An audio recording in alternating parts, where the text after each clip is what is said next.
com a Luiz, que também teve um compromisso, que está vindo para cá, coordenamos o grupo de estudo do ILJ, Instituto de Liberdade e Justiça, e esse é o nosso sexto e último encontro desse ano. Né? Nós, quando começamos o grupo de estudo, a gente tinha a gente passar por alguns conceitos liberais e libertários, alguns livros, algumas obras, para ajudar não só a compartilhar essas ideias, mas também para que o nosso, quem participe, pudesse compartilhar algumas experiências, conversar sobre isso. Antigamente, estava até comentando aqui, antigamente a gente era liberal, era só gato pingado, né? A gente conhecia um ou outro, né? Pelo menos eu, sou advogado, a gente sempre advogado doido por defender ideias de livre mercado, né? Advogado muito estatista, adora uma lei, uma regulação. Então a gente realizou esse grupo de estudo para poder estar trazendo pessoas novas, quem gosta da ideia, quem não conhece. E ao longo do ano nós trabalhamos aí, começamos com o livro Propriedade e Liberdade do Richard Paiva, que é a deriva economista, mestre, que deu a palestra. Ela vem? Acho que sim. Depois passamos pelo livro do Luiz, das Restrições. Ficamos bastante tempo discutindo inflação, né? Naquela discussão. O terceiro encontro, o Mioto apresentou sobre a ética objetiva da Ayn Rand, né? Temos uma ética, a ética ela pode ser objetiva, é possível isso. Trouxe essas questões para a gente, até em cima do livro dela, A Virtude do Egoísmo. No nosso quarto encontro, a gente discutiu sobre a lei do Bastiat, qual é o papel da lei, o que a lei deveria dizer, como o legislador deve atuar, que ela deve proteger, que ela não deve proteger. No último encontro, o professor Douglas Paranaíba apresentou sobre o capítulo 7 do livro do Hayek, Caminho da Servidão, que era totalitarismo e controle econômico e totalitarismo. Também falou sobre as intervenções e distorções do governo na economia e como isso pode ser prejudicial para o próprio indivíduo. E hoje, quase como um encontro bônus nosso para fechar o ano, né? A Dagmar vai falar de um assunto caro para liberais e libertários, porque existe essa briga há muito tempo, utilitarismo e teologia. Você vai encontrar, a escola austríaca quase como um todo é utilitarista, o misto é utilitarista, mas vai encontrar muito libertário, como por exemplo o Rothbard, segue uma linha mais ontológica, né? Uma ética a priori, e não para beneficiar o bem comum. Eu acho que vamos deixar aí para o Adega vai apresentar isso para a gente. Beleza? E depois a gente vai poder conversar sobre isso. Adega, está contigo aí. Valeu, Felipe. Então, boa noite a todos. Primeiramente gostaria de dizer que essa não é a minha área de pesquisa, então eu estou me aventurando um pouco aqui, mas acho que eu consegui preparar algumas coisas para provocar o debate aqui. E então temos duas correntes éticas, acredito que sejam as duas correntes mais importantes, mais estudadas hoje, e o debate mais ferrenho entre escolas de ética, né? Que é o utilitarismo e a ética deontológica de Kant. Eu vou falar mais porque o utilitarismo tem vários defensores, né? Eu vou falar mais do Stuart Mill, que é o principal deles, e vou falar da ética deontológica de Kant, fazer um contraste entre essas duas posições. Para começar, é importante explicar um pouco assim, algumas influências que os dois têm, de que escolas filosóficas eles vêm. O John Stuart Mill, até onde eu pude pesquisar, ele é empirista, né? Vem da escola dos empiristas britânicos, então ele é bastante influenciado por David Hume, enquanto o Immanuel Kant é mais racionalista. Embora ele dê também importância à experiência, ao dizer que todo conhecimento começa pela experiência, mas ele dá uma primazia, apesar de dizer que não há conhecimento sem experiência, mas ele dá uma primazia às formas puras do conhecimento, né? Então ele seria mais racionalista do que empirista, quanto ao norte filosófico dele. No caso da ética dele, da teoria ética, não é diferente. Ele parte da razão pura, né? Então, na crítica da razão pura, ele estabelece o limite do conhecimento, né? Da faculdade do conhecimento, que é dividida entre a faculdade do entendimento, que é a parte mais conceitual, né? E a faculdade da sensibilidade, que é a parte que fala mais de como das formas puras da sensibilidade, espaço e tempo, né? E aí, então, a partir disso, ele desenvolve também, a partir dessa teoria da razão pura, ele desenvolve a razão pura prática, que seria a razão pura no campo da moral, né?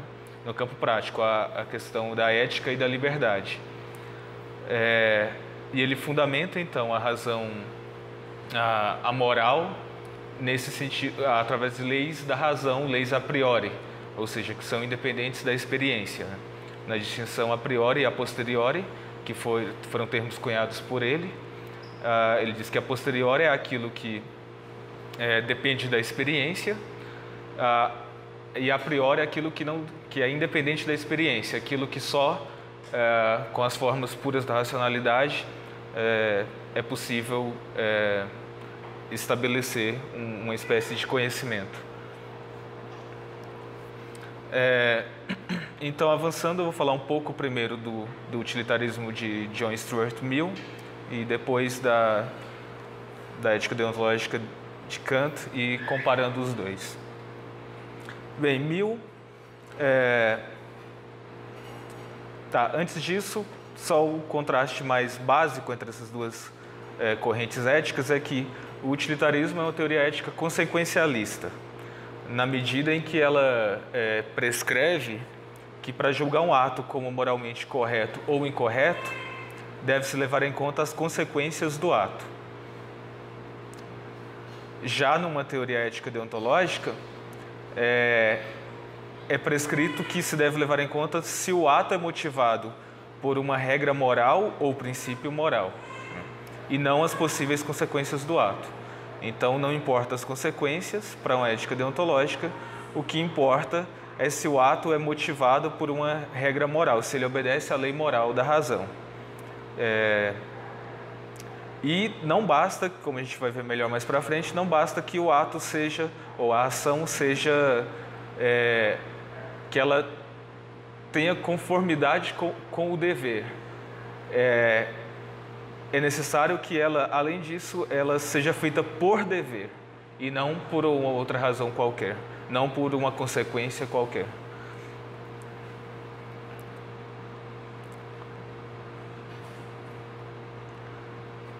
Então, a teoria ética de Stuart Mill é centrada na felicidade. Então, deve-se promover o prazer e evitar a dor. A máxima do utilitarismo é a maior felicidade para o maior número de indivíduos. Então, o Mill estabelece como o fim último de toda a ação a felicidade, ou o prazer. E então, sempre que um indivíduo vai realizar uma ação, ele deve calcular se essa ação vai maximizar o prazer ou a felicidade, ou se ela causará sofrimento, né? Algum tipo de dor. Então, isso sempre visa as consequências, e a consequência primordial é sempre a felicidade, a consequência final. Inclusive, o Mill diz que, sim, a gente tem outras coisas como consequências, por exemplo, o dinheiro. Só que, na verdade, o dinheiro, mesmo quando a gente pensa no dinheiro como consequência de uma ação, a gente pensa no dinheiro porque o dinheiro ele é um meio para se chegar à felicidade.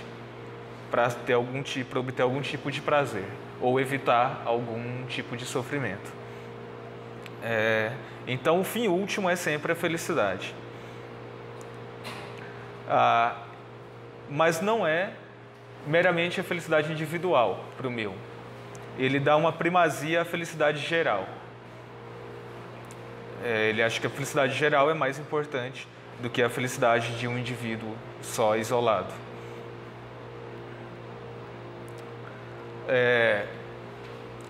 Então,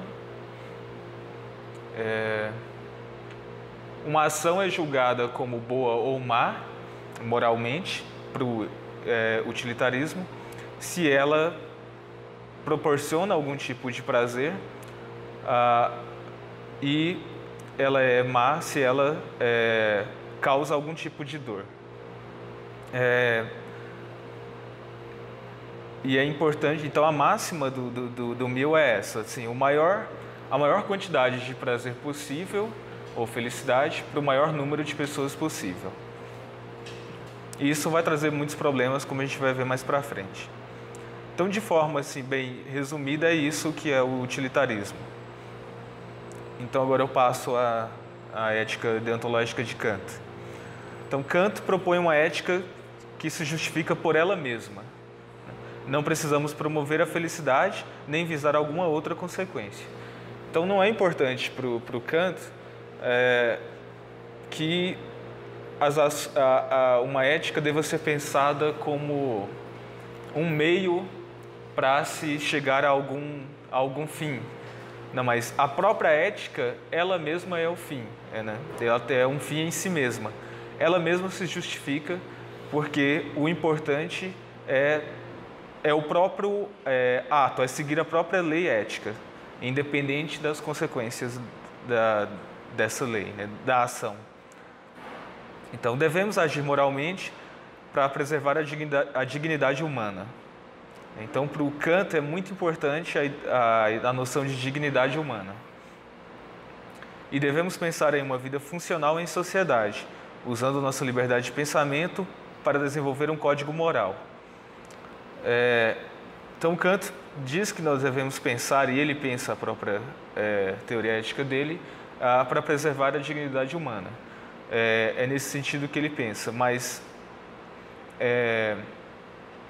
isso para ele é porque ele valoriza muito, além da dignidade humana, tem outro conceito que é fundamental para o Kant, que é a liberdade e a autonomia. Então, agora a gente vai ver a diferença entre heteronomia e autonomia. Quando nos tornamos morais, nos colocamos em posição de escolher nossas ações e julgá-las. Neste ponto, estamos saindo da menoridade, que é um termo que Kant utiliza, que é um estágio em que simplesmente seguimos as regras estabelecidas por outros, sem refletir muito sobre elas. Então, quando nós nos tornamos morais, nós começamos só quando nós nos tornamos morais, nós podemos escolher nossas ações e julgar as próprias ações.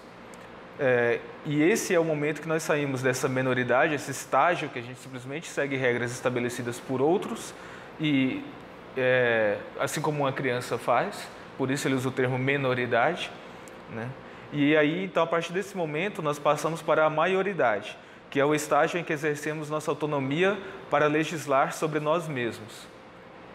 Então, isso saímos assim da heteronomia e atingimos a autonomia. E é a partir deste momento que exercemos nossa liberdade. Então, por Kant, temos esses dois conceitos fundamentais, que é de autonomia e liberdade. E nós só exercemos nossa liberdade se nós tivermos autonomia para sermos senhores de nossas próprias ações e nossos próprios juízos sobre nossas ações e ações alheias. Então, a heteronomia é esse estágio em que a gente simplesmente segue as regras de outros, por isso o termo hétero, né? E a autonomia é o estágio que a gente é o legislador de nós mesmos. Então, Kant fala defende a ideia do homem como autolegislador, né, como legislador de si mesmo.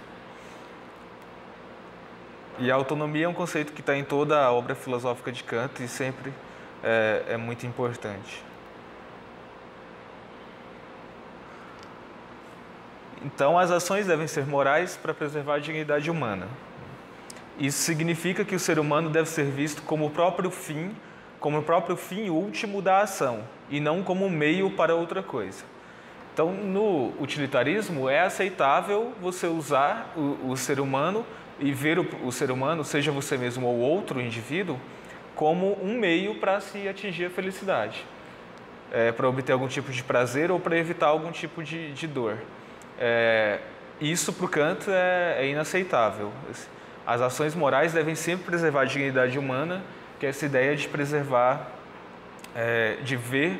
Então, a dignidade humana significa para o Kant ver o ser humano, o indivíduo, como o fim último da ação. Ele próprio é o fim da ação e não um mero meio para se chegar a alguma outra coisa. Então, devemos agir assim por dever. E devemos agir por dever porque é a coisa racional a ser feita. Então, para o Kant é muito importante essa ideia de ele, como ele é um racionalista, e ele está ali no período do iluminismo, né? Ele é um dos filósofos iluministas mais importantes.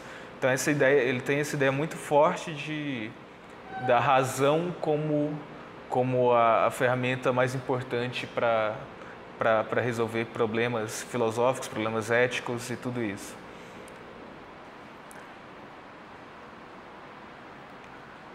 Então, as leis morais são leis da razão. Mas se as leis morais são leis da razão, então por que a necessidade de se estabelecer um código moral? Por que se falar em obrigação moral? Porque se as leis morais são leis da razão, e as leis da razão, para o Kant, são leis necessárias, em oposição a contingentes, né, necessária no sentido de que não pode ser de outra maneira, não pode não ser, só pode ser daquela maneira. Então, se é algo necessário, se as leis morais são leis da razão, logo elas são necessárias, porque todas as leis da razão são necessárias. Então, se elas são necessárias, elas não são contingentes, ou seja, elas não podem ser e podem não ser, elas só podem ser. Então, por que nós não somos necessariamente seres racionais, e sim apenas contingentemente? Por que a gente pode não ser moral? Então, por que se falar em obrigação moral? Né? Uma vez que somos seres racionais, por que nossas ações não são sempre moralmente corretas? Porque a razão é sempre correta. Aí a resposta de Kant a vontade dos seres humanos não é puramente racional, mas também é empírica. Ela não obedece de modo necessário aos princípios da razão. Então, por isso nós precisamos de um código moral, né, para dizer o que é certo e o que é errado, qual que é a coisa certa a se fazer, que leis morais você deve seguir. Então, embora nossas ações sejam objetivamente reconhecidas como necessárias, né, elas são subjetivamente contingentes. Elas são subjetivamente contingentes porque as nossas ações podem ter diversas... cada indivíduo, né, na sua subjetividade, pode ter uma ação diferente. Essa ação pode ser moral ou pode não ser moral. E isso vai depender da motivação subjetiva da ação. Então, portanto, o conceito de obrigação moral se faz imprescindível para uma vontade tal como a nossa. Mas para que a vontade seja moralmente boa, ela terá que possuir uma motivação subjetiva correta. Não basta que a ação concorde com o dever, é necessário que seja praticada por dever. Isso que eu tinha falado mais cedo, né? E para que uma ação seja praticada por dever, ela tem de corresponder à lei a priori que a determina.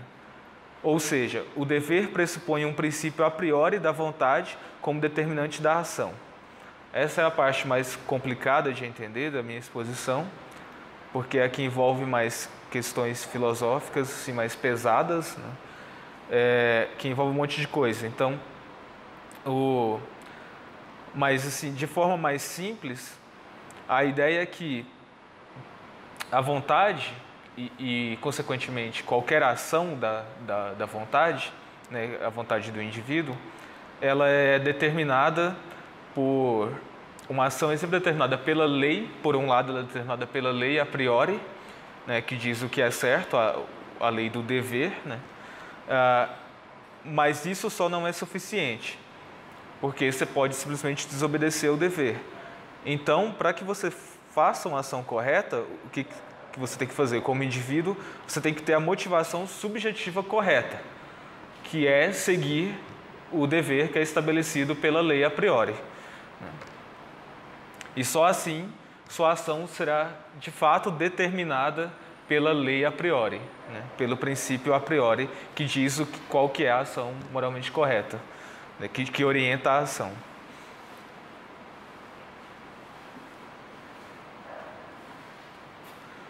Então, explicando isso melhor, pelo modo como o conceito de dever é empregado, o valor moral de uma ação depende de duas condições. De uma lei a priori, que transfere a sua necessidade para a ação, e 2, da motivação subjetiva da ação. Mas o que conecta essas duas condições, né? Que não basta que a gente tenha essas duas condições isoladamente. Além de ter a lei a priori, que transfere a necessidade para a ação, a necessidade moral transfere a ideia correta do dever, tem que ter também, e a motivação subjetiva, tem que ter alguma relação entre essas duas coisas, porque senão a ação ainda não será moralmente correta, né? Então, o que conecta essas duas condições é o sentimento de respeito para com a lei moral. Então, para que a necessidade da lei a priori determine a ação, é preciso que o respeito pela lei se torne a motivação subjetiva da ação. Então, o indivíduo, quando ele vai agir, praticar uma ação moral, né, ele tem que,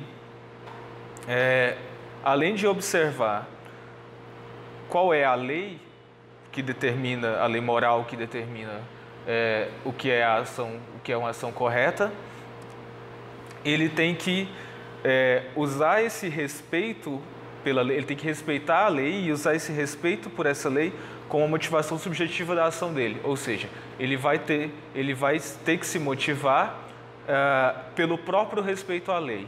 Isso é suficiente para que ele realize uma ação moralmente boa. Então, e segundo o Javier Herrero, que é um comentador de Kant, que é um dos artigos que eu usei para tirar tudo isso aqui, a minha exposição. Então, segundo Javier Herrero, é por isso que Kant define o dever como a necessidade de uma ação por respeito à lei. Então, o dever é isso para Kant. Kant define claramente, o dever é a necessidade de uma ação por respeito à lei. Desse modo, o conceito de dever pressupõe, por um lado, um princípio ou lei a priori e, por outro lado, um respeito a este princípio para que ele possa determinar a ação. Portanto, a vontade é determinada objetivamente pela lei a priori e subjetivamente pelo respeito a esta lei moral.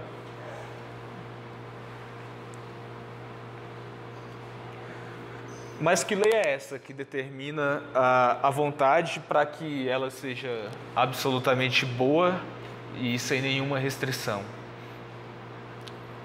Essa lei é o célebre imperativo categórico, que é o princípio supremo da moralidade.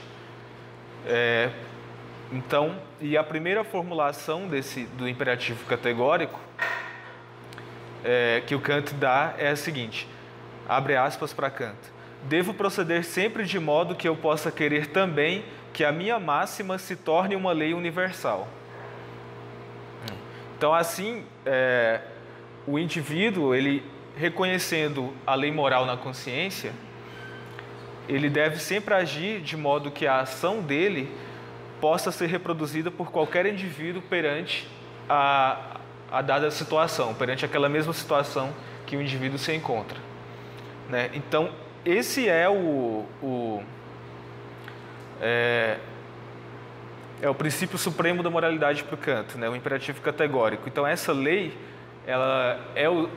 o Kant diz que esse princípio, ele norteia qualquer código moral, qualquer teoria moral, porque ele é universal, né? A aplicação dele é universal. Então, sempre, se você quer saber como agir moralmente, corretamente, né? Moralmente, é só você pensar nisso. Olha, se isso, por exemplo, por que eu não devo roubar? Porque se eu roubar, eu vou pensar, então, será que, se eu roubar, isso seria admissível? Eu poderia maximizar, universalizar essa minha máxima da ação de roubar? E se todo mundo roubar também, então? A sociedade seria irracional, se todo mundo roubasse, né? Seria impraticável, seria inviável destruir toda a sociedade e seriam indivíduos irracionais. Então, por isso, também o respeito à propriedade privada é importante, que é muito caro para os liberais, né? E eu acho que o Kant também ele contribui para essa defesa da propriedade privada, para esse tipo de coisa. Outro exemplo que o próprio Kant usa é mentir. Se todo mundo mentir, então a própria verdade deixa de fazer sentido, né? Dizer a verdade deixa de fazer sentido. Se todo mundo mente, não dá para confiar mais em ninguém, e também a sociedade se torna irracional também, composta por indivíduos irracionais. Então sempre então o imperativo categórico, ele sempre deve ser usado como o fundamento, sempre como norteador, o norte de uma ação, porque ele mantém a racionalidade, ele é a coisa racional a se fazer, ele é a orientação racional que serve para qualquer ação de maneira universal, independente de cultura, independente de qualquer coisa.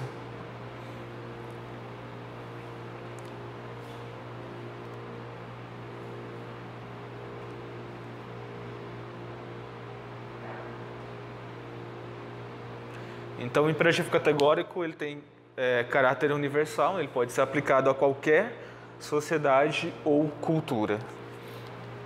Então, vemos que o Kant não é nada relativista, muito pelo contrário, ele é bem universalista. Então, isso de maneira resumida também é a teoria moral do Kant. Então, agora voltando um pouco para finalizar, comparando com a teoria utilitarista do Stuart Mill. Para o Stuart Mill, seria admissível, não só para ele, mas para os outros utilitaristas, mentir em determinadas situações para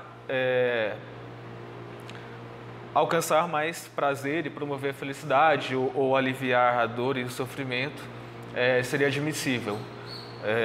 Em determinadas situações, porque o que importa são as consequências. Para os utilitaristas, essas intuições morais que a gente tem de que mentir é errado, de que roubar é errado, porque a gente deve respeitar e preservar a propriedade privada, porque ela é o fundamento da vida em sociedade, isso não assim, pelo menos a princípio, para o utilitarismo, isso não são valores importantes. Os utilitaristas, muitos deles dizem que não, a gente só tem isso porque é uma mera questão cultural que a gente aprendeu que esses valores são importantes. Mas, na verdade, eles não são. O que importa são as consequências mesmo. Se você vai causar felicidade para um maior número de pessoas do que a dor que você vai causar tirando a propriedade de alguém, eles não veem problema em você fazer isso. Para o Kant, isso é inadmissível, porque seria uma coisa irracional a se fazer. O moralmente correto seria sempre seguir a lei a priori, e que nesse caso orientaria para, usando o imperativo categórico, nunca tirar a propriedade de ninguém e nunca mentir. Isso também é um problema mas aí nós temos, por outro lado, um problema na ética de Kant também, porque chega a ser muito radical e quase impraticável, assim. Que o Kant diz, inclusive, que se uma pessoa bate a sua porta e pede para você a esconder porque ela está fugindo de um assassino, e se a pessoa entra na sua casa e depois o assassino bate, e você não deveria mentir para o assassino, porque você tem que sempre seguir a lei moral, que mentir é errado. Então você não, nem para salvar a vida de alguém você deveria mentir. E ele usa um argumento que é justamente baseado na autonomia, que é: se você fala a verdade, você exerceu sua autonomia de dizer a verdade e você não é responsável pelo que vai acontecer com a pessoa que está fugindo do assassino. Agora, se você mente para salvar a pessoa e aí, de repente, o bandido está na sua porta da frente, né, o assassino. A pessoa escondeu na sua casa, mas aí ela acha que o bandido vai entrar e pula a janela, sei lá, no desespero, pula a janela. Você mente para o assassino, dizendo que a pessoa não está na sua casa, e o assassino vira a esquina e pega a pessoa pulando a janela, fugindo, e mata ele, aí a responsabilidade é sua, segundo Kant. Porque você exerceu sua autonomia para mentir e isso causou a morte de alguém. Isso eu acho que é o ponto mais criticado no Kant, que mais batem nele, porque realmente é uma coisa quase impraticável, assim, impraticável nunca mentir e independente da situação, assim, não tem exceção nenhuma à regra. Mas o utilitarismo, a meu ver, tem muito mais problemas e, dizendo assim, revelando minha posição, eu sou bem mais deontológico do que utilitarista. Eu acho que não funciona você ver só as consequências e eu acho que é muito mais importante, sim, você fazer as coisas porque é a coisa certa, porque é a coisa racional a se fazer. Na grande maioria dos casos, eu acho que, salvo casos como esse exemplo que eu dei, do assassino, eu acho que uma ética deontológica é mais consistente e melhor como orientação para os indivíduos e para uma sociedade do que uma ética utilitarista. Bem, mas o utilitarismo tem vários outros problemas também, como, por exemplo, você você vai para uma ditadura na África, por exemplo, uma ditadura militar lá, e aí o ditador lá diz para você pode escolher, por alguma razão ele gosta de você está numa missão qualquer lá, e você pode escolher, e aí está uma fileira de pessoas que estão prestes a ser fuziladas, né, perseguidos pelo regime ditatorial. E aí ele diz: olha, você pode escolher para você matar, eu te dou arma para você atirar nele, e aí todos os outros vão ser salvos, ou eu vou matar todos. Seguindo o utilitarismo, a decisão é fácil. O que importa são as consequências, não tem essa regra moral de que é errado matar por princípio. Eu vou lá, dou um tiro no cara e pronto, salvo todos os outros. Mas agora você pensando, mas isso é bem contra-intuitivo, né? Porque o que a gente pensa normalmente? A nossa intuição é de que é errado matar uma pessoa. E se você não matar um para salvar os outros, você não é responsável pelos outros que vão ser fuzilados. O ditador é responsável. Então esse é outro problema do utilitarismo que é bem difícil de engolir, assim, de aceitar.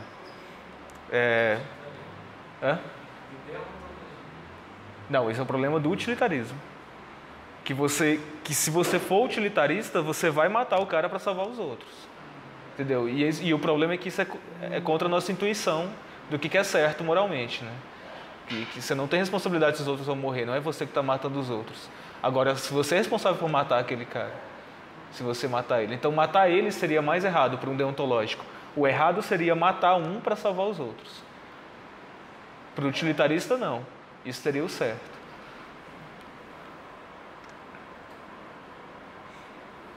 Bom, acho que é isso, já é suficiente para a gente debater agora.